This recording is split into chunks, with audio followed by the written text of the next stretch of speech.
Welcome to Beyond the Gloves. I'm Billy Strange. With me is John Sable, and this is the first episode of Beyond the Gloves. It's a podcast that airs every Friday on YouTube along with your favorite podcast services. John, how are you? You're on the opposite end of the camera. I'm not actually looking at you. I am. This is slightly different from what we're used to when we do the Twizzler live shows, where at least I can see you, but now we're doing the whole look at the camera, and through technology, we'll be side to side, and hopefully we'll be the same color and the same size. Right. The magic of the internet. Exactly. Hopefully. So, Beyond the Gloves is a podcast where we take, 2 or 3 topics, kind of do a deep dive into these, give our thoughts and opinions, and then we'd like to hear from you as well. So, keep this in mind. If you have a comment on a topic we discussed, be sure to leave it on the ISR TV forums, and then we'll read it on the next airing of Beyond the Gloves. And it happens every Friday, so you won't have to wait long. What do you think? I think that sounds fantastic. There's not much else to think. At least I hope it's fantastic. Yes, it's fantastic to us. We'll see what everyone else thinks. All right. So, what do we got today? I think I'm going to start off, first topic, I think I'm going to start off by talking about DiRT 4. DiRT 4 was announced last week, and they've said that it's going to be, I'm looking at my notes now, out on June 6th, and, everybody's probably heard it all to this point, 50 of the most breathtaking off-road cars, blah, blah, blah. We've got Australia, Spain, Michigan, Sweden, and Wales, so we're missing some of the other stages from Dirt Rally due to licensing reasons, but now they're also including Land Rush, Joyride, Dirt Academy, and then there's career mode. More of the staples of the traditionally numbered dirt games.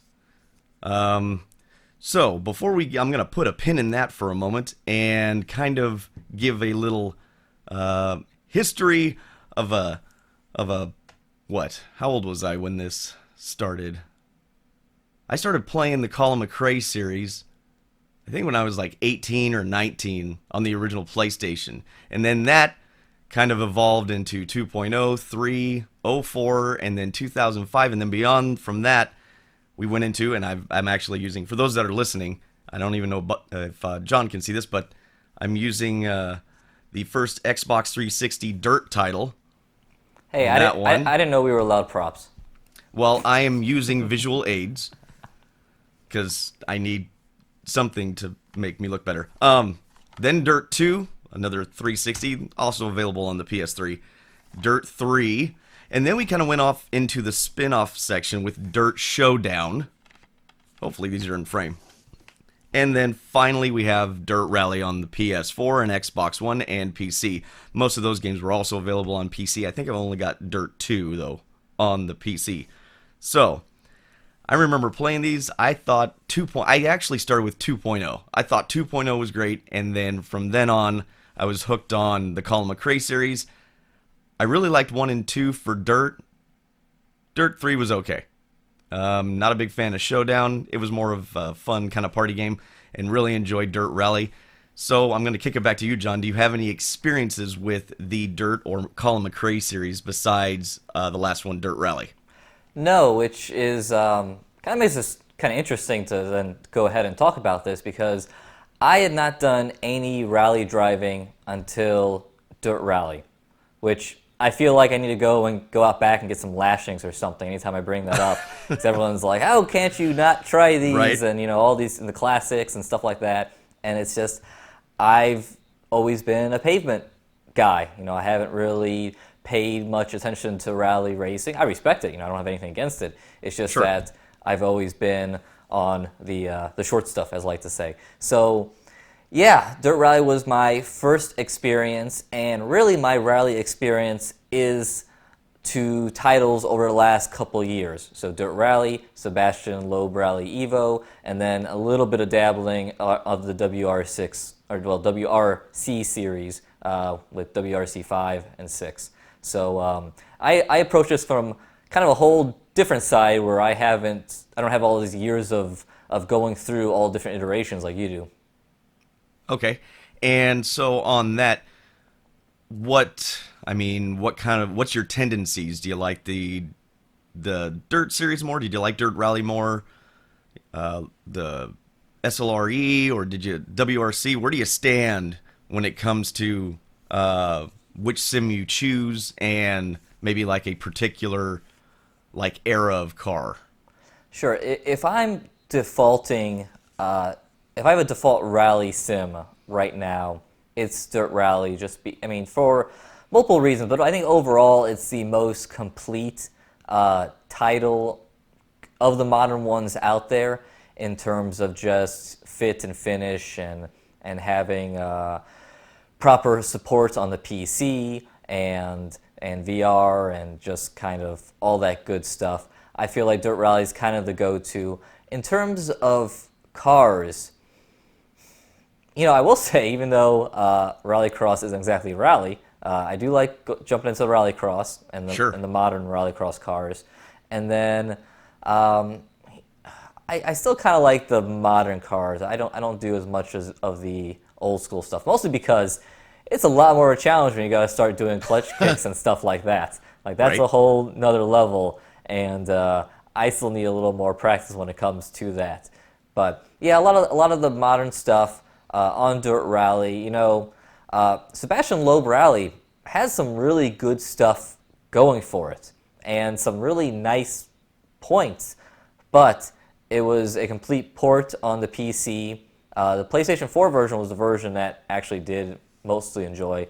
Didn't try it on Xbox One. And then the WRC series have just kind of missed the boat for me, and I feel like a lot of people, even though that has all the modern cars, obviously with it being licensed, and quite a few different different circuits and locations to choose for, which is something that I think is probably the biggest con of Dirt Rally, and something I'm a little concerned about reading the notes coming up for Dirt 4, and that's the number of locations. Yes. So that is, I think, with what we've seen and what we've heard and the comments from the consumer, is that's kind of where Dirt Rally fell flat. Like you said, the amount of variety, the excitement from, I think, Rally. I've watched Rally since the 80s off and on. I was a big Group B era fan, and then really when Colin McRae and some of these guys started coming through, I kind of got into the Subaru and Mitsubishi era. That the excitement of Rally is finding that stage for the first time. You're gonna have your notes, your pace notes, and that, but your reconnaissance. But I think the excitement, and from the fans' perspective, is going as fast as you can with only your pace notes and what you see in front of you. So with Dirt Rally, you got over that really quick. It became fairly easy to learn the stages, because not only were they repeated in different championships often, usually the longer stages included those pieces within it. So you had a lot of repetition, and I think that's where I don't think the car selection really hampered it too much. I think it was more the course selection, in my opinion. Yes, no, I totally agree. I mean, and that's what I did. In Dirt Rally, I memorized the different stages and locations, what have you. And yeah, I mean, it did hurt playability over the long run. The first couple times through, it's like, this is great, great, great. And then, like you said, you start memorizing things, and then it's less of, what Rally should be, which is going off into the unknown and relying on your co-driver. So yeah, like the car selection, I thought was fine. I had no issues with the car selection, but it really did need more locations. Right. So we're kind of piggybacking off into the main focus of this Dirt 4 discussion, is what do we want? We've kind of heard their main sales pitch, essentially. What are we looking for from a consumer perspective to iterate and or improve on for Dirt 4? Because they have noted that there will be a more casual is probably not the right word, but I guess I would say a more controller console friendly, maybe bringing in the beginner type of physics, and then it says it will have simulation physics for those that want to be more hardcore about it. So knowing that we are getting, at least they say, some sort of sim title with this, what do we want? What's the evolution of Dirt 4 from Dirt Rally? Well, I will say I'm very much okay with them putting in an let's say easier mode for the casual gamer, because when you're doing a cross-platform deal, even if you're just doing PC only, we've driven to such a point in realism, and this is kind of a whole nother, it's going to be for another topic for another show, that you do worry about scaring people off. And some people just want to jump in and blow off some steam, and they want this to be fun and not too hard, and that's fine. So I'm glad they're doing that. So I don't have any concerns at myself. Could it go sideways? Sure.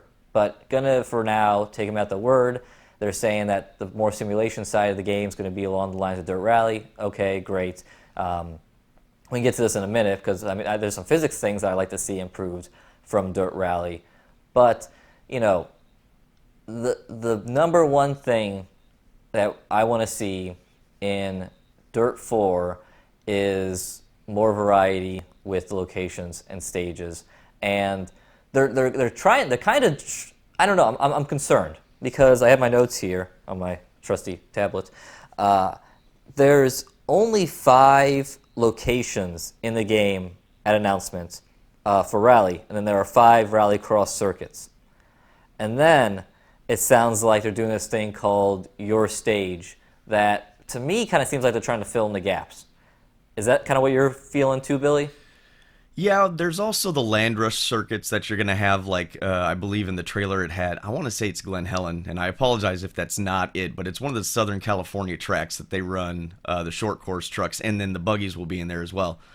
But again, I don't know how many of those courses are going to be there, and this kind of goes back to an issue I had with one of their games, Toka Race Driver, Pro Race Driver 3, it was called different things around the globe.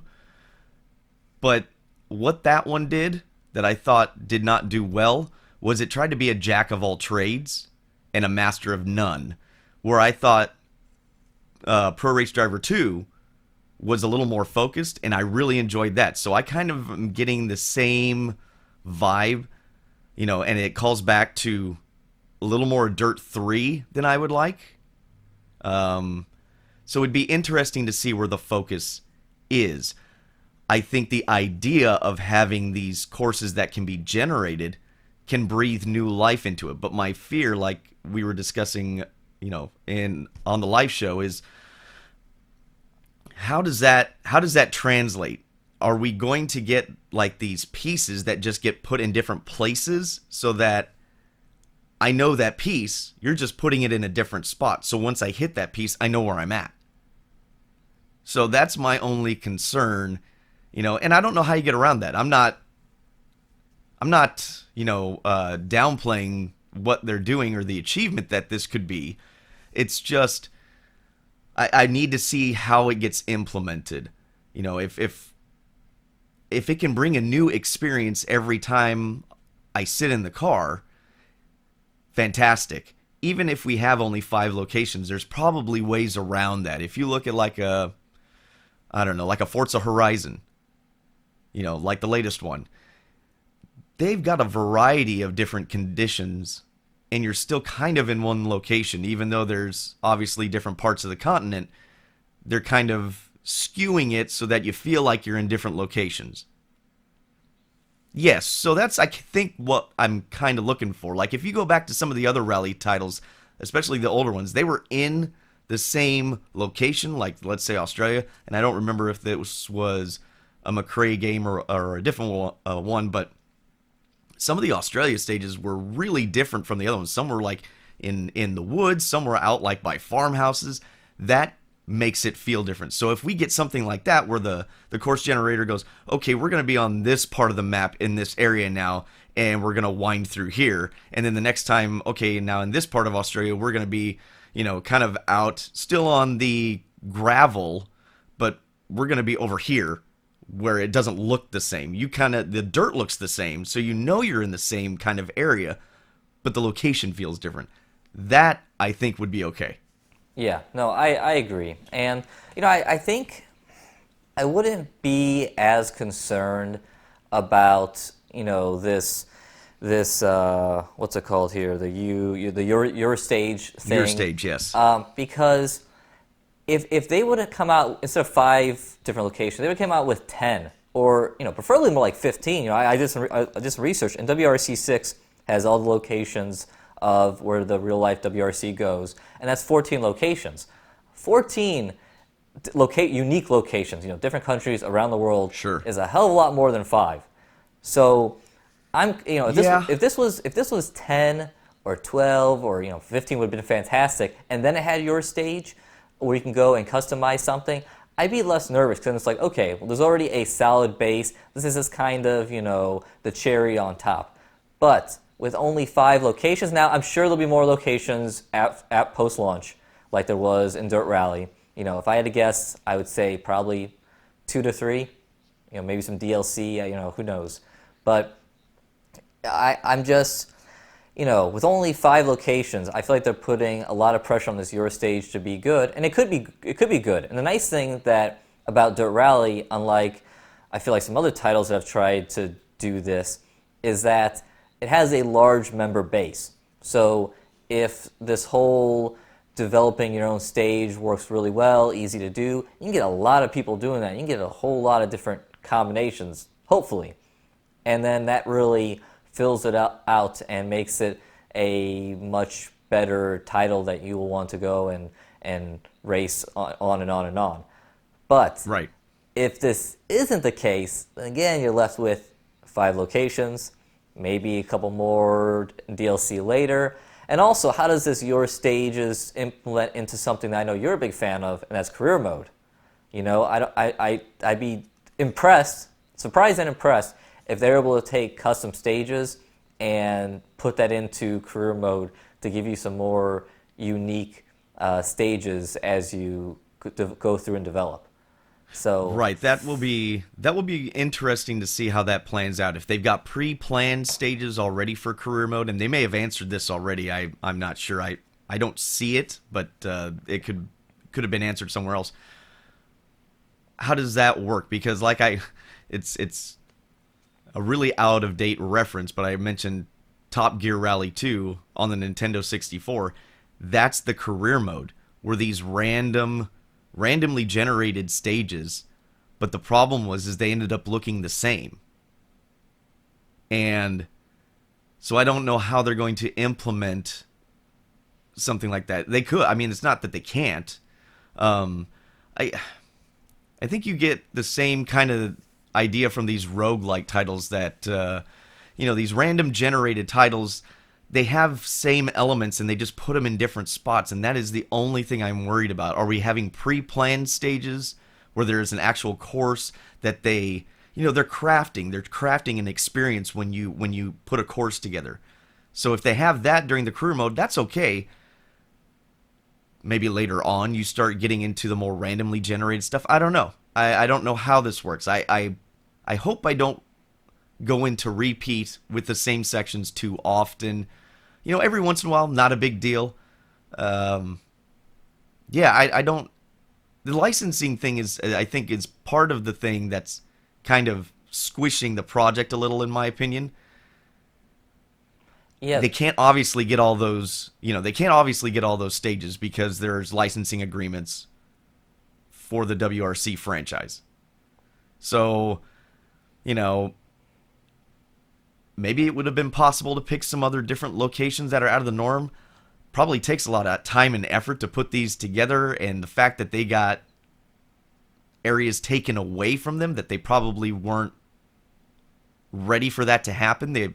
My thought is that they were going to originally take everything they had from Dirt Rally and then add these to it. Yes. And now they're having to replace instead of add to. And I don't know if you're going to see any more locations upon launch. Yeah. And correct me if I'm wrong, isn't Finland one of the places that got removed. I believe so, yes. So, and see, that's a huge bummer for me because when I go and fire up Dirt Rally now, that was kind of my go-to place. I love the flying fins and going over all the jumps and stuff like that. Right. Like Right. those were my favorite stages and go-to. And yeah, now it's gone. So it's like, okay. I mean, is it okay? That big area is gone. Do you go and put it somewhere else? Do you go and do you fudge a place so it has big jumps like that? You know, that's kind of a unique, well-known stage and location for a reason, because it has pretty much the biggest jumps in the world when it comes to rally stages. So, yeah. I think they're kind of replacing that with possibly Michigan. Because I'm looking at my notes here. They've got Australia, Wales, Sweden, Spain, and Michigan. And the fantastic thing is, just before we started doing this, Paul Coleman actually is doing a Reddit AMA. So I actually went through and took some notes real quick before we started doing this thing. And so he illustrates that, or he mentions that Australia is going to be a heavy to medium gravel stage. Wales will be a heavy to medium wet gravel stage, which is similar to what they have now. Yes. Sweden, frozen gravel, snow and ice. Spain will be smooth and broken tarmac. I'm assuming to kind of replace Monaco to a degree. And then Michigan will be light gravel and dirt. And that's the 5 locations you've got. Okay. Well, I mean, those things do make sense, but yeah, it kind of makes you wonder about playability, at least on the rally side. Now, I will say, if we shift gears here a little bit, on the rallycross side, I'm happy to see that they have 5 different circuits for that, because in Dirt Rally originally there were only 2, and then ended up with 3 when Hell Norway was added. But Right. you know, now there's at least 5 out of the box, which that's promising.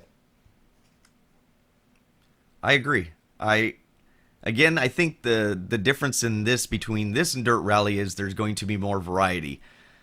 The problem is, if that doesn't appeal to you as a rally fan, if you don't care about rallycross and you don't care about the land rush stuff, this is going to do you no good. Sure. So Well, sure. it's a bonus, but I don't know. Yeah, I don't know. I don't think, I'm not too concerned about the scope. You know, I felt like Rallycross being put in a rally game, I thought that made a lot of sense. I didn't feel like that was too far of a pivot. Now I got this land rush, which it just kind of, I mean, we'll see how it is. Maybe it's a lot of fun, or maybe it's just It was really, really fun in number 2. Okay. So That was one of the only games I played online. Uh-huh. Was that, because Land Rush in Dirt 2 I had a lot of fun with that.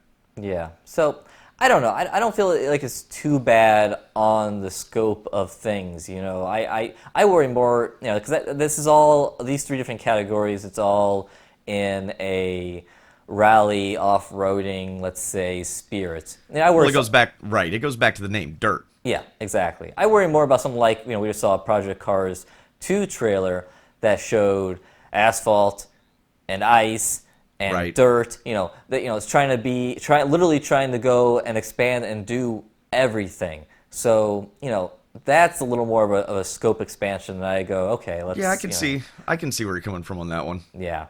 So I don't know. I don't feel too bad about that, the scope wise, but locations, we'll see. But let's pivot off locations. We talked about that enough. What else are you looking from in Dirt 4? I think we could probably agree that the tarmac physics probably weren't the best. Next on my at least list. in my opinion. Yes. There you go. So I hope that gets improved. I know there was some of the people had complained about the jumping aspect was a little out of whack, especially like you just mentioned, Finland. And then, just the feel of the transfer of weight. I'm not really concerned about the cars. That's the funny thing. I think the cars are going to be awesome. I think they're going to be just fine. I mean, I love the Group B stuff, so hopefully, it looks like that's going to stay the same. We're going to have more modern cars. We can't have the latest version, but we are going to have modern cars in there, so I don't think that's an issue either. So it's funny because the cars is kind of usually what kind of I look at and go, oh man, I don't know if I really like that, or cool, they've got some stuff that I really like in this. I think the car selection will be just fine.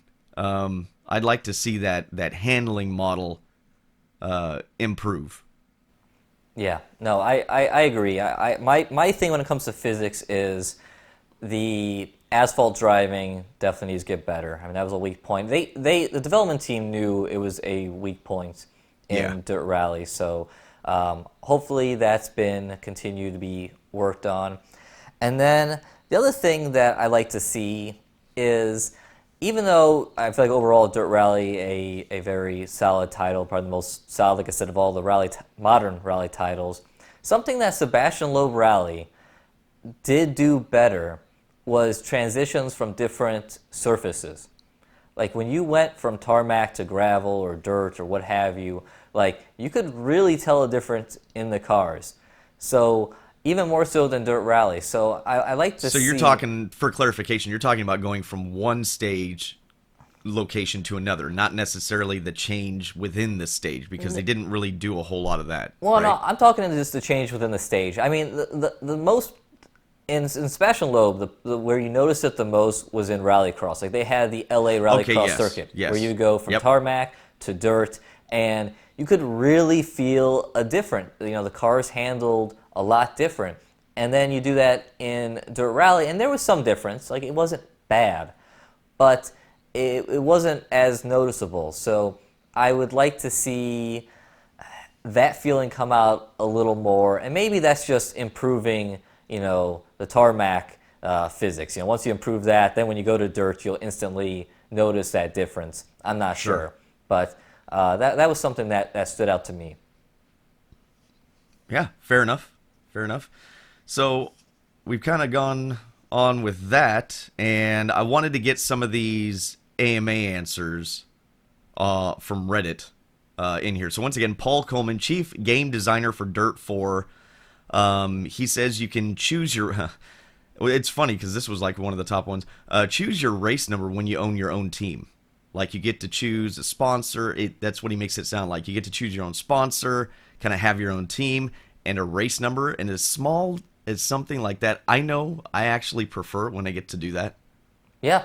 I have a number that I want to run. Yep. And as silly as it sounds, it makes me feel like more a part that it really is my team. It's that whole, you know, being immersive about it, right? And it's a little silly. You know, some people may not understand it, but I think it's kind of cool. No, I think if you're into these titles or into any title, you want to be able to have that customization. So, no, that's good to hear. And I'm looking at my notes here, so I apologize for not looking right at the camera. AI driver characteristics and behavior will be something to look at especially in the Land Rush and the Rallycross, because you're racing against the AI in that. So he's kind of saying that they will have their own characteristics unto themselves. Not all the AI are supposed to drive the same. They're supposed to have different... He makes it sound like they're supposed to have differences between them as far as aggression levels and stuff, and I kind of felt like all the drivers in Dirt Rally were the same. The AI stuff, like when you race the Rallycross, if I remember correctly. Yeah, they all behaved pretty similarly. I do think overall the AI was pretty good. When you turned it up to the higher levels, like they were tough, but they did tend to run off the track at the same places, like at Linden Hill. Sure, make the same mistakes. Yeah, exactly. So no, that'd be cool to see. Paul states the edges of the track will be more forgiving than in Dirt Rally, thanks to simulation improvements. And mainly, somebody was asking a question particularly about the Sweden, the snow and ice stages with the snowbanks. They were like, I think they referred to them as diamond or rock hard. So they're kind of looking for a little more soft wall action, I guess. And so that'll be good. That's something to look forward to. What else do we got here? No early access. I believe that's already been pointed out. No DLC plans as of the moment. They're focused on releasing the title. There'll be DLC. I Well, mean, we kind of thought. Well, I mean, we kind of thought that with Dirt Rally, and we really only got the one piece. And then when it launched on console, we got what was it? A different version of Pikes Peak and Hell Norway. Hell Norway. Yes. Yes. So, in terms of DLC, that's not a lot. No, it isn't. But I mean, that was Dirt Rally with the whole early access with a different animal. You know, I don't know. I mean, maybe they'll surprise me, but I feel like the company line. No, we're focused on the game, and then once it's released and they work out the bugs, and it's like, okay, let's do some DLC. 'Cause that's gonna be demanded too. Right. And no, I think most people don't want to hear about DLC before a game comes out. No, and that's the thing. That's kind of what I was going to get at. Is it's a little hard to discern because I think they've learned their lesson. I don't know how much you pay attention to anything else in gaming, but Evolve. There was a game called Evolve that just got hammered. They literally, I think, sent out the trailer, and not too long after that, they were showing like, here's a DLC monster we're going to do, and you can get this DLC, and people are like, why isn't that in the game? Yes. And that, I think they run the risk. So taking him at his word, he says no DLC plans as of yet. We'll see how that works out. Licensing reasons will restrict the type of mods that they can allow in the game. Well, that's understandable. Yep. For those, especially console players that like to do split screen, there will not be split screen. Which I was surprised at how many people kept asking, will there be split screen? Because that was a feature, in past generations. I think the horsepower of the consoles really won't let it do split screen. Yeah. But I do understand the interest in that. If I'm a casual player if I'm playing on a controller, I want to be able to have two controllers with a friend and be able to go race I agree. on it. So I understand that question, and that's too bad. Yeah, I used to do it with my brother and I with different titles back in the day. So I totally understand why people want it. Unfortunately, it's not going to be in there. He did mention that they were thinking about a hot swap. So like, if we were in the same room, pardon me, if we were in the same room, I would be player 1, you would be player 2. We would be running a stage, and I would run, and then you would run, presumably either the same stage, and I don't know how back and forth it would go, but yeah, they said they've entertained that idea, but they don't know that it's going to make the final cut. So I thought that was kind of an interesting alternative to not being able to do split screen.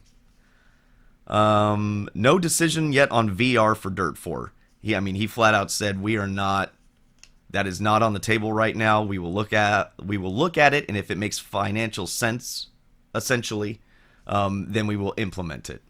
Boy, that will be a fascinating benchmark for VR, both on the PlayStation and PC.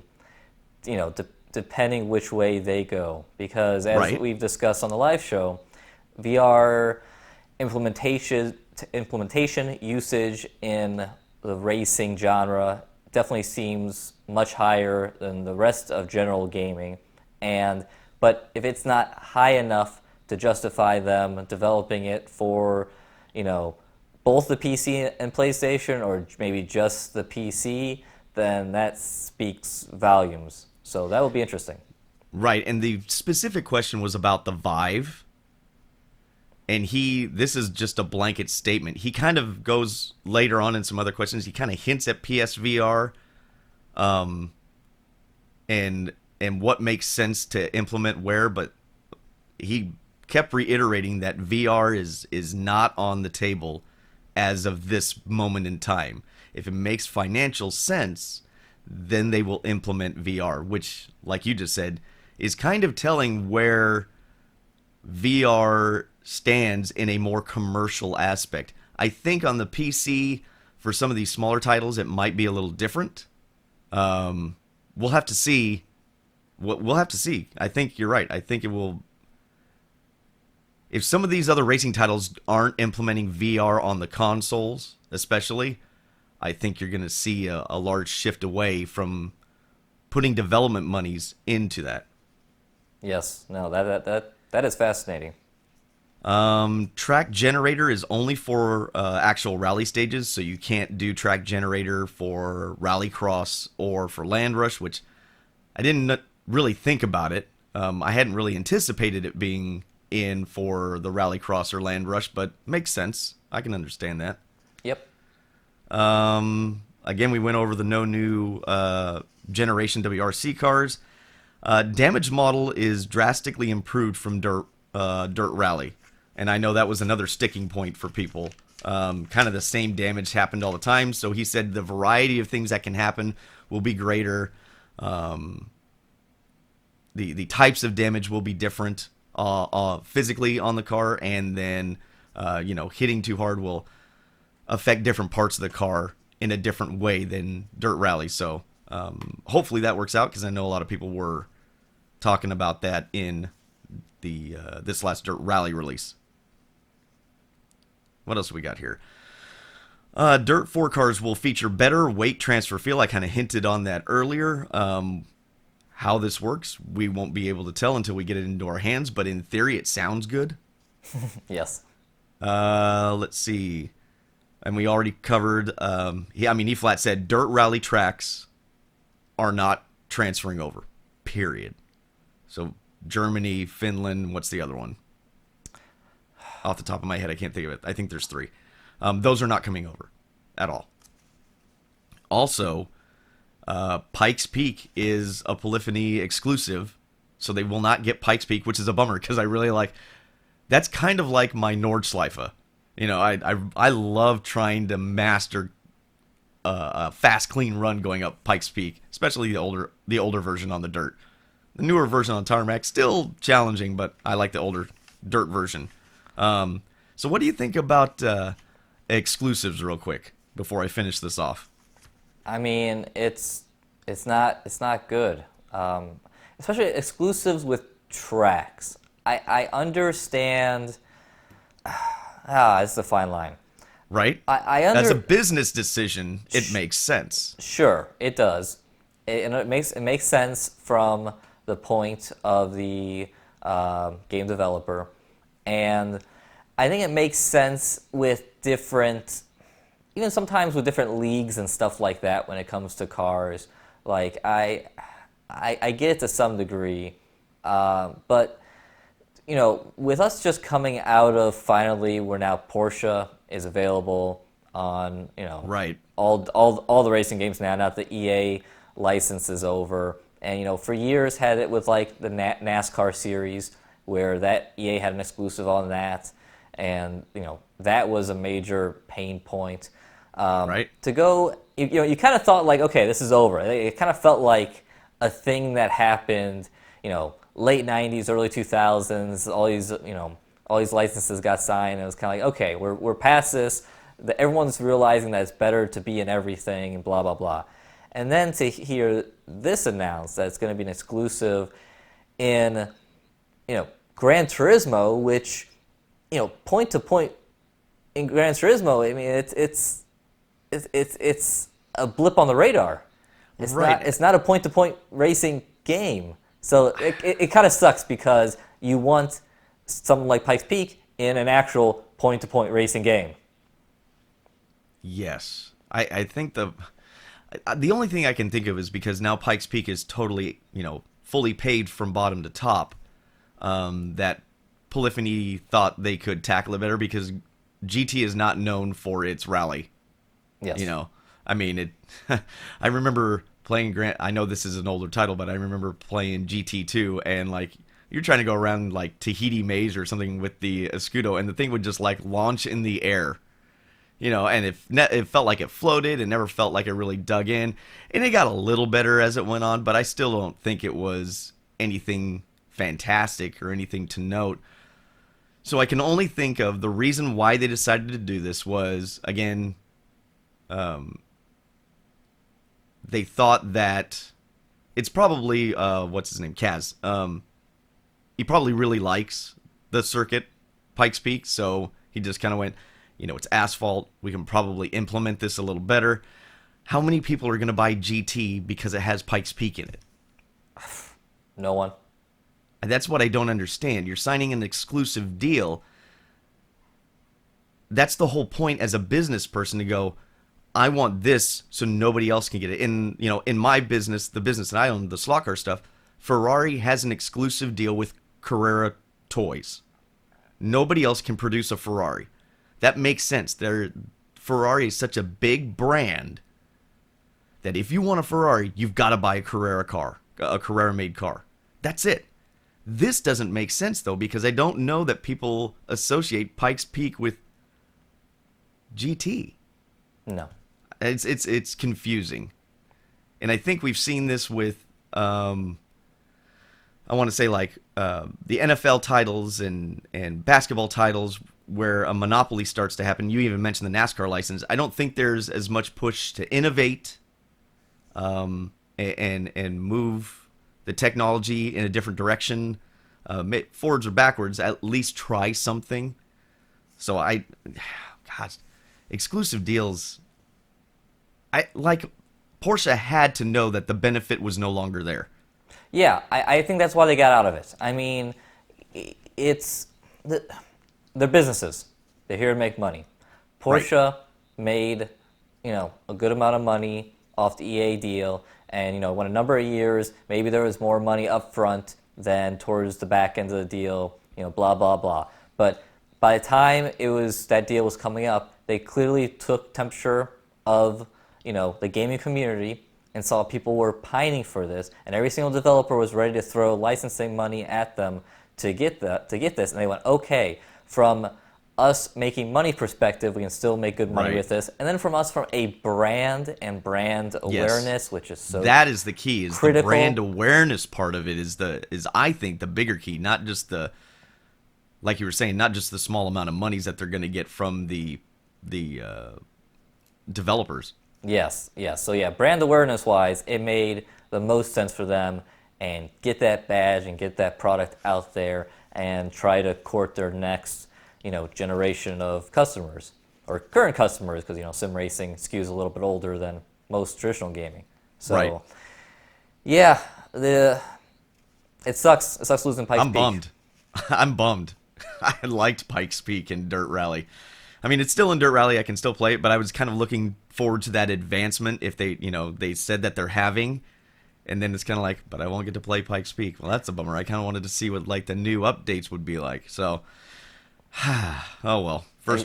First world problems, right? Exactly. No, like you said, if they're actually able to make proper improvements to their asphalt physics, Pikes Peak would be awesome. In Dirt Rally, it kind of was like, because the physics just did not feel right. But if you could make it feel right, that would be a beast, because you just go so damn fast up that mountain. Yep, and the problem, too, was you couldn't just... I know there were people that kind of got around this issue on the PC, but you couldn't just run any car on Pikes Peak either. Yes. So I didn't care for the way that Sebastian Loeb car ran at all. I could get it up there, but it wasn't pretty. Yeah. So, not to belabor that point anymore, I'm bummed that Pikes Peak's not going to be in there. It sounds like you're not going to be able to record or save replays, which I know some people really are really into that. So that's a little bit... If that pans out where it's not in there, that's a little bit of a bummer. It just makes it easier. He kind of cited that the newer systems and PCs, we've got all the software that we can record with now. Mm-hmm. But if you don't have time to record it in the moment, then it's gone. Yeah, so it's a little bit of a bummer. I don't like that from a content creator side, of being able to save a replay or just watch a replay. I don't know. I don't care for that. And there will be no free camera. If I remember, I didn't write it down here, but I'm pretty sure I saw him mention no free camera as well. Like you wouldn't be able to move it around the car. I think they also hinted at photo mode, but it might not be. It might not make the cutting board or the cutting floor. Couple more things to go over. The simulation and then the more casual I don't know what to call it, but the more casual style of gameplay will have separate leaderboards, so that's good. Um, Again, we are not going to get tire condition changes. We, as the user, will not be able to manually select a tire, and we are not getting, it sounds like, as of this date right now, he says telemetry is not on the table as well, which is one of the things when setting up a car that I really wanted, was to get some sort of telemetry, whether it was tire temps, um, you know, anything like that would help you set up the car a little better. Instead, you're going off of feel. Some people can do it better than other. I thought that was kind of a bummer. Yes, no, I agree. He does mention that there will be, on the simulation side, there are significant improvements over Dirt Rally, and we kind of already hinted on that a little bit. He doesn't really expand upon that too much further, but he says we should be able to notice some big improvements on the simulation handling side. And then he kind of piggybacks off of that and says the biggest is the aero and the suspension geometry improvements that they've made. The aero will help you keep the cars more planted at speed, and when they crash, they will crash more realistically. So, if you really want to cry, I guess this will help you cry more. I don't know. But he said that I think the thing was when the car takes off, in air, kind of looks a little silly. He says it'll roll better, more realistically, that kind of thing. And then the suspension geometry will really change how the car handles weight transfer. So that's all I came up with. Most of it sounds pretty good. I'm again bummed about the parts we were not so happy about, but looks like a good idea. Can't wait to try it. June 6th is when it's going to come out. Anything else to add? No, I mean, it's, you like to think that, from what we have gathered here, that at the very least it should be where Dirt Rally left off at. You would hope that it shouldn't be a step backwards. It's just a question, how much can we leap up with those improvements to the physics, like you're talking about the aero and suspension travel, stuff like that, which hopefully would be even more noticeable on things like asphalt. And then, we'll see how all these stages shake out, and there's little bits. You mentioned, we mentioned earlier how it's cool that you can go and pick your own team number, and that's really cool. But now you're not going to have replays, so replay will be in there, but not saved. Not savable. Yeah, exactly. So it's these little dotting I's and crossing T's that can really take a good game and make it very good or great. So right. We'll just have to kind of see how that plays out. I agree. And Paul, if you somehow, some weird way happen to catch wind of this and you'd like to be on the gloves and do a little interview, that would be great. That would be. We would like to be able to possibly get some other questions in there, but it's really nice that he went on AMA and did this. This was today, the day we're recording. He actually started it just before we, I'm not going to say went on air, but started recording this. So, good on him for doing that, and I have some high hopes for Dirt 4. Got my fingers crossed, so that's where we'll leave that one. I just realized, John, what do you... I just realized for future shows, we really should be wearing our gloves while we do this show. Oh, what? We missed. That's right. We're missing a branding opportunity, but then we're gonna, sponsorship opportunities, right? Exactly. Jeez, sell my soul for $1. So there's Dirt 4. John, what is your topic? So my topic is a little more, I don't know, grandiose, and my topic is, I'm actually reading it so I get this correctly. How sim racing has made me care about sports car racing. And this topic came to my mind post watching the Daytona 24 hours, Rolex Daytona 24 hours this past weekend. Again, another very entertaining 24 hours.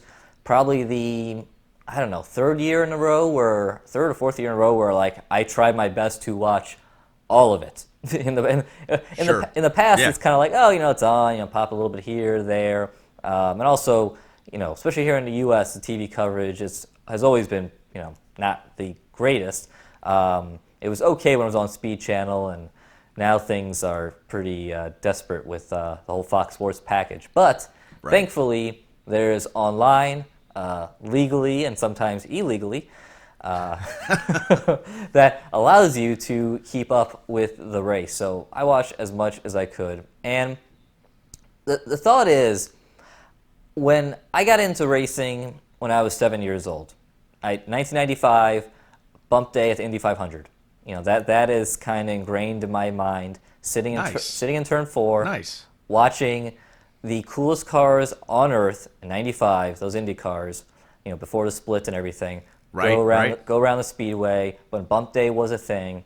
It just caught me, and going back and then from there, going back and watching the 500 at home, and I started watching NASCAR, and I was just off. And I, for years, watched NASCAR primarily, being a Jeff Gordon fan, especially rainbow car and being a kid, that helps.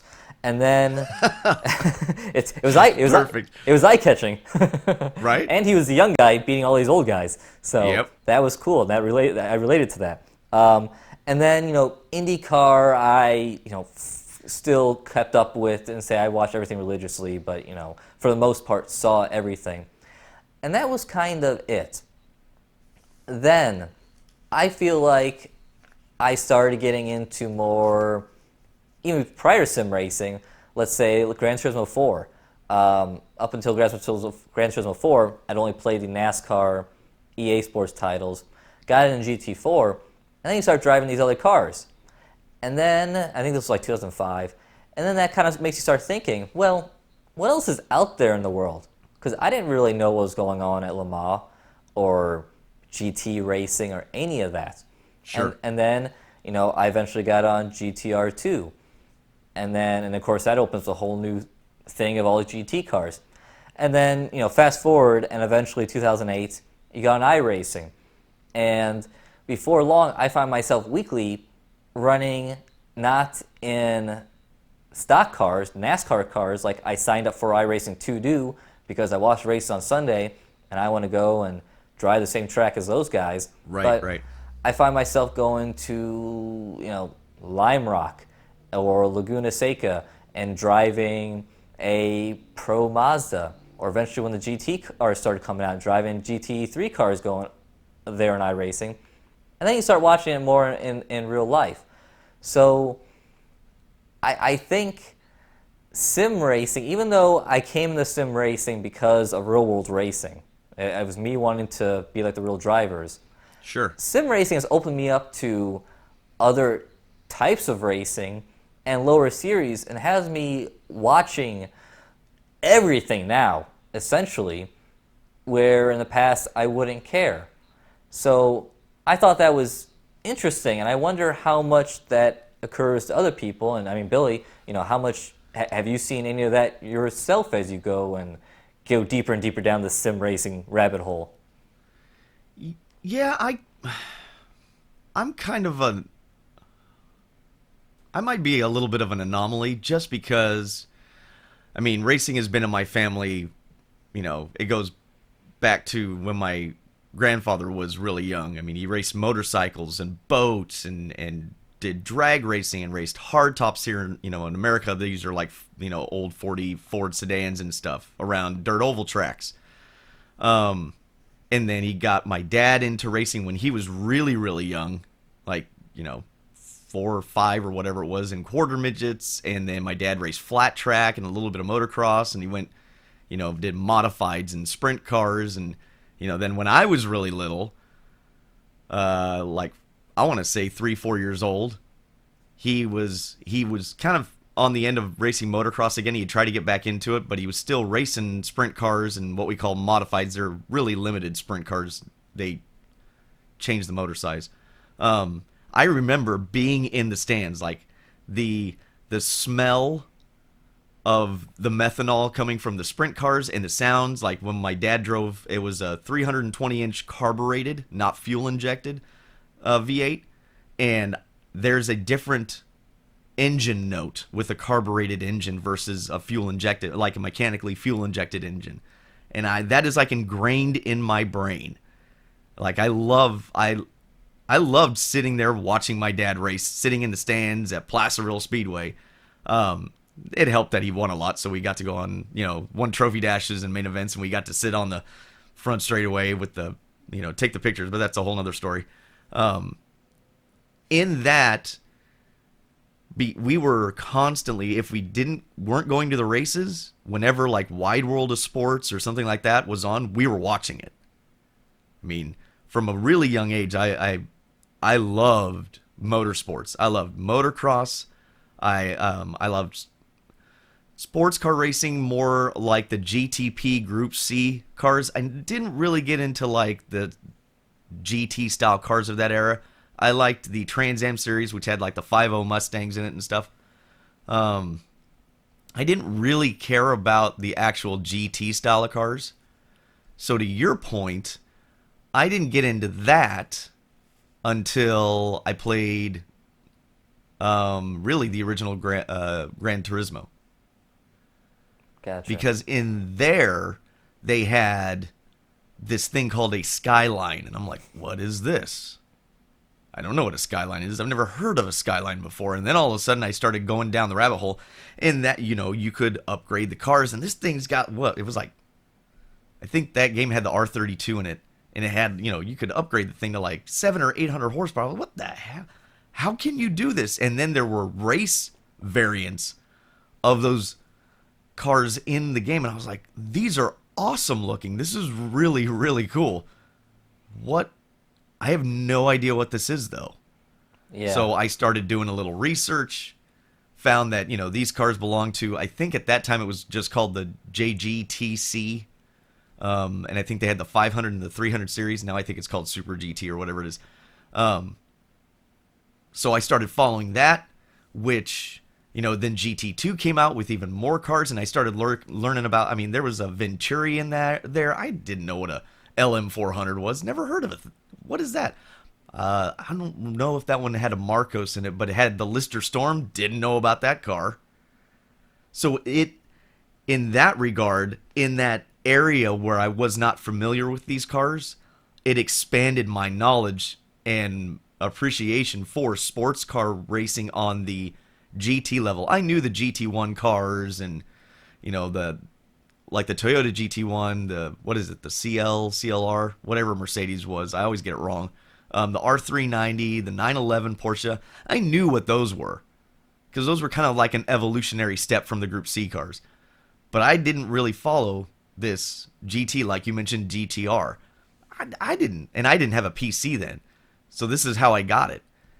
And so from my perspective, it did make my interest for sports cars much, much broader. And the more I play, the more I learn about that kind of section of motorsports that I was not into.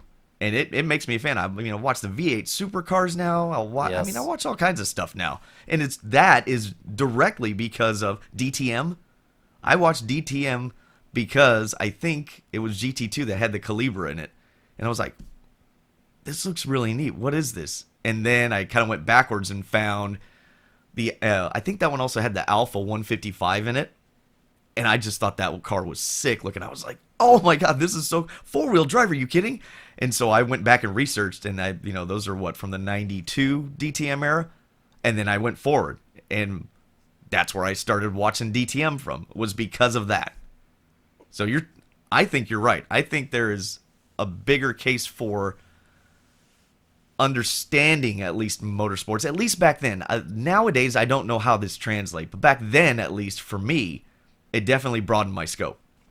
I do think it's still happening. Like you said, maybe the best way I just thought about this, maybe the best way to put it is that racing games, sim racing, whatever, it removes these blind spots of these categories that you just don't know about. Like you said, Gran Turismo series opened up all this Japanese racing that we didn't know about, Yeah. and it's like, oh wow, that's going on over there, and that looks wild, and it is. And that's been fantastic. And the nice thing is, now I think I don't know. I don't. Part of me wants to think it's easier now with the internet, but I also do forget that back there was Speed Vision and Speed and stuff like that, where they used to show a lot of stuff from around the world. At least there for a certain number of years. But you I know, think at sorry, I think at one point there was a little bit easier to find the more obscure stuff on TV, yeah, and then it kind of went away from that. I really remember Speed and some of these other channels really being dominated by NASCAR. yes, And I mean, when I was a kid, I could tell you, in the 80s, I could tell you every driver, every sponsor. I watched it all the time. yeah, And I still watch it every once in a while, but I don't watch it as much. I think maybe some of the television programming kind of got dominated by that, and we lost, at least in America. I know we lost a little bit of like rally and the European sports car stuff. See, I don't know. yeah. But I like to think these days with now that a lot of things have transferred to online, which if you would have asked me, years ago, would have been like, okay, the stuff that you can see on TV is now going to be all online. Would have been like, ugh. But now with the quality of online streams and it's like television, it's kind of like, okay, I'm fine with that. I'd almost rather watch it online because it's easier to carry around on my phone or throw it up Right. on the second monitor while I'm editing a video. So yeah, I do like that. But one thing I wanted to get to, because I don't know, my point here is I do still think it translates, and it can be that this whole sim race and then get into a car, and then you get into a car and you start looking, going, okay, what's out in the real world? And you get into these series, like I have, is a thing. And it kind of comes back to esports in cars was launched last year by Darren Cox, who ran the Nissan Motorsports program for a number of years at GT Academy. He started this group, and one of their, I guess, goals they have, and I actually went to go get this on their website, is esports in cars aims to reach millennials, my generation of awfulness, who are engaging with sports through gaming and help build a new motorsport audience to draw them into the sport to help stem a decline in audience figures. Which, that's a very truthful statement there. Real world Yes. racing, unfortunately has gone down in popularity. But I do think this is happening. I don't know if it's happening as much of a turnover rate as we would like, but I see these online communities that are growing and getting passionate over, not just F1 or NASCAR, what your biggest, even 24 Hours Le Mans. It's over, sports cars here in the U.S., which has kind of fluctuated, and even some of the lower series and stuff like Pro Mazda. And then there's a lot more world attention now, like you mentioned earlier, on V8 supercars. Everyone's like, oh, this thing is amazing. So I think that is happening, and I do think sim racing is helping to push that along. Yeah, I it's an interesting prospect to think about that. We would hope, that I think that's kind of what, we were alluding to before about the exclusivity deals. I think the hope is that Porsche goes, we're building a brand, we're putting it in front of people and a much wider audience than that one title to build the brand of Porsche. Because I know I wanted an R32 Skyline. That's what I wanted. What I was 19 or 20 when I think GT2 came out. Jeez. Ugh, old. I wanted to figure out how to import and get an R32 into the States. I didn't have the money to, but that's what I wanted. So the idea to bring this kind of recognition to a series brand or a particular manufacturer's brand is the idea behind all this. I'm curious how that translates now. I hope it translates well, because that means that we'll just get more involvement from the manufacturers and from the series. The question is everybody too distracted? Or Yes. are we simply okay with playing our virtual, racing our virtual cars and not having to leave the comfort of our own home? Yes. You know, something that will be an experiment, I feel like, coming up soon that I'm fascinated to see, and it's already been kind of playing out, it's been interesting, is, and this is right up your alley, is when dirt arrives to iRacing. So, you explained earlier how you went through your motorsports experience as a fan was going from, going to the local track, watching your dad race and going up, and then you go and you watch, the big guys, make the big money on Sunday and stuff like that. I skipped all that. Like, I missed all local stuff. Like, I don't know, it's terrible. I've never really been to a local race or short track or anything like that. I mean, probably the lowest series I've seen has been, at Indianapolis Motor Speedway, and then seeing like the pro Mazdas Right. go banging around there on a weekend Sure. where I'm there to watch the Indy cars race. So I missed all that. So now we have dirt racing, which, there's national series, but to some degree it's still somewhat of a local, smaller deal. It is one of the only series or types of cars that you can at a local level.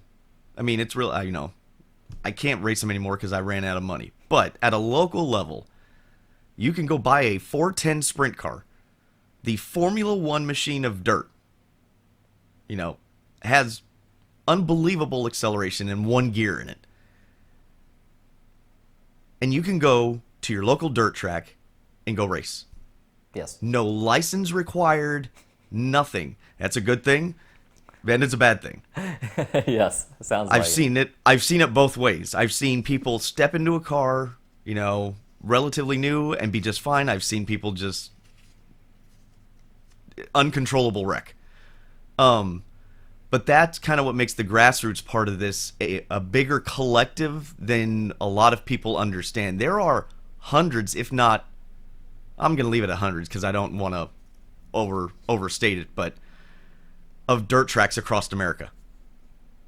They're all over the place, whether it be the street stock guy to the sprint car guy to the late model, legends, micros, you name it. And like you were saying, Jeff Gordon earlier, I watched Jeff Gordon in a sprint car. They wouldn't let him run out here in California, so he went back to Indiana when he was, what was it, 14? I think so. 15? It's something like that. Because they would let him race up there. I mean, I remember that. So I watched Jeff Gordon start from that and then be on Thursday night and Saturday Night Thunder and then work into the Busch Series and then NASCAR. I mean, I watched that progression. So I don't know how. I would love for you to go to a sprint car race. There is nothing like it. People think it's just a bunch of hillbillies out there doing whatever, but these are smart people. And the sensation, the noise that these cars produce, and the excitement that is on the track. I've taken people with me that have never seen anything like that in their lives. Stand on the infield with me while I go to qualify at Placerville, and they look at me and go, "You're effing crazy." And then I had a buddy sit in the stands one time. He'd never been to a sprint car race before. And after the night's over and he comes in and he's like, "I cannot believe what you guys are doing out there. You're on this tight quarter-mile track. You're going..." When you did qualifying, the whole stands shook. Like rumbled when you went by. And then when you put 20 of you on the track, it's nuts. And I think people miss that. Asphalt tends to be more methodical and, a little more controlled. Dirt, you're always searching. You're always looking for that moisture or that better line, that momentum. So it'll be, to your point in this topic, it will be interesting to see if anybody gains either a better appreciation for dirt through iRacing or even visits their local track. Well, exactly. Just to see. Exactly, and that's what I was leading to. I even though I don't live that far away from Eldora, I'm like an hour or 15 minutes away. I don't really have a good excuse not to go there, but it hasn't, and I've been in Ohio for a number of years. I've been close to a lot of short tracks wherever I've lived. It just hasn't been there. But now with iRacing Dirt coming, and it's kind of like, oh, maybe I need to go, check out a real race. And I feel like a lot of people are having that reaction. Because I mean, when Dirt got announced, some of the numbers we saw, social media numbers of likes and shares and comments and stuff. Yeah. And not only on our stuff, but stuff that Fox Sports put out something and had a huge amount of just people reacting to it. There's a huge underlying fan base there. Yeah, Yes. and it's amazing, and it's kind of like, wow, this can take. You think people are coming to sim racing and stuff that like me. I came to go and race in NASCAR and stuff like that, but then you find yourself driving these other different series, and now following them. And I think it'll be interesting to see if there's somewhat a boost in the interest in real-world dirt racing, because now people can go out there and drive it in a game and see how crazy awesome it is there, hopefully, as long as everything works out right. But, Yeah, fingers crossed. Fingers crossed, that's all good. But yeah, so it's like, that is really, I just find it really neat, and I feel like it's a phenomenon it's happening. It's happening that sim racing can go and drive people to real world racing. Now, I don't know if it's necessarily getting new people in. I don't know if you're getting someone from the stick and ball sports, as they say, to come on and watch racing. But I think it's taking racing fans who were like, I watch F1, I watch NASCAR, whatever, and now I watch IndyCar, or even better, karts. my favorite little group of angry people. It's gonna now go, oh, look at that over, look over some fences, here, get some hand experience, and grow and become fans of a lot of different forms of motorsports, which I think a lot of time, there's so much talk in real world racing about getting new fans. I'm like, yeah, getting new fans would be getting people who watch NHL, NFL, NBA, whatever, soccer. Right. That would from that be, perspective, sure. That would be great to get that. But how about you start with just getting other motorsports fans? I mean, considering how many different series there are, if you can go and get the fans from all the other different motorsports series, you'd be so damn happy as a promoter, because you'd be killing it. Because if you put all the motorsport fans out there in the world, there is a ton of them. It's just that it's fragmented, and you just got to get. Oh wait, it kind of sounds like sim racing, with all our different titles. Yeah. I hope it does that, not just in the dirt, not just for dirt, but just in general, these people having these communities to broaden their horizon. And you're right, if we could pull, if each series, whether it be GT cars, F1, NASCAR, dirt sprint cars, dirt late models, even down to the street stocks, legend, all of it. If you could pull a percentage, not even everybody, just a percentage from each discipline and get them interested in another discipline that was outside of their scope or wheelhouse, I think you would see a major shift in marketing and advertising and people getting behind stuff, as far as simulation wise. So yeah, I cross our fingers, right? I hope that it works. I hope, us losing the exclusivity deal with Porsche, and now it's going to be on different software, and then bringing, like you said, bringing dirt to the table through iRacing. Maybe it'll expose some guy that never watched a sports car race in his life, or a prototype, anything like that in his life, never watched a road course. And he's in iRacing Dirt, and then all of a sudden he's like, you know what, I want to try something different. And grabs, a GT car and starts running. This is kind of cool. I wonder what this is about. That's a plus. Exactly. Yes, that is a plus, and I think it's something that's happening. And I mean, to put a pin on this, going back to the original idea, sim racing has made me a fan of sports cars and to be fair, a lot of other series. And like I said, I could see it very well also making me a fan of dirt racing and going out and seeing it.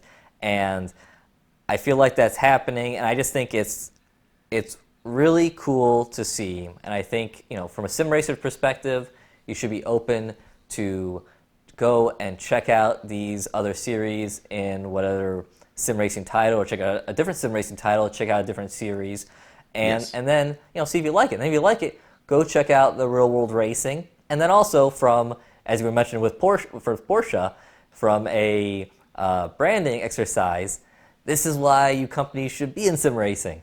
Not that any companies are necessarily watching this, but I think I think we kind of came full circle here, that this is all kind of interconnected, and I do think that like I said, that esports and cars idea, even though when I first read it, I remember when we announced that news on the live show, the whole idea of let's make real world racing fans out of people who play video games, and it was kind of like, okay, maybe, I don't know. I got into racing video games because of the real world. Well, I think they're onto something. And maybe they won't make new It could be the motorsport inverse, fans, right? but Yeah. new series, become fans of other series. Right. I see that as a more plausible thing happening. Yes. I think that's a good point. Yep. So, Billy, Yeah. we gonna call that episode 1? I think that's the end of Beyond the Gloves, episode 1. Did I say it right? Yes, I did. Yes. All right. Yeah, so thanks for hanging out with us. Beyond the Gloves airs every Friday on YouTube and then on your favorite podcast services. I don't think we've got anything left, do we? No, I need to work on getting the forums all set up, because that's where we want you guys to go and give suggestions for topics. Also, you can go and leave comments on, say, the 2 different topics we talked on this week's show, and maybe when we come back next week, maybe we'll read some of those. Yes. And also you can. That's where this would go. This section would be for the comments. We'd love to read them and react to them. So yes. Yes, so we can do that, and then even suggest people you might like to see on the show. We mentioned earlier that I'd like to get Paul Coleman, correct, from Yes. from Codemasters, and talk about DiRT. And there's plenty of other people out there that are on our short list already. But if you have some other people that you would like to see on, you can go ahead and leave that suggestion as well. So I'm gonna get done filming this and go work on setting a forum up, and then there will be links in the description on the YouTube channel, on the SoundCloud podcast information, and then also, of course, on our website, isrtv.com. There we go. All right. I think that does it for us. I'm Billy Strange. With me is John Sable. That's all for Beyond the Gloves, episode 1. Take care, and we'll catch you in the next episode.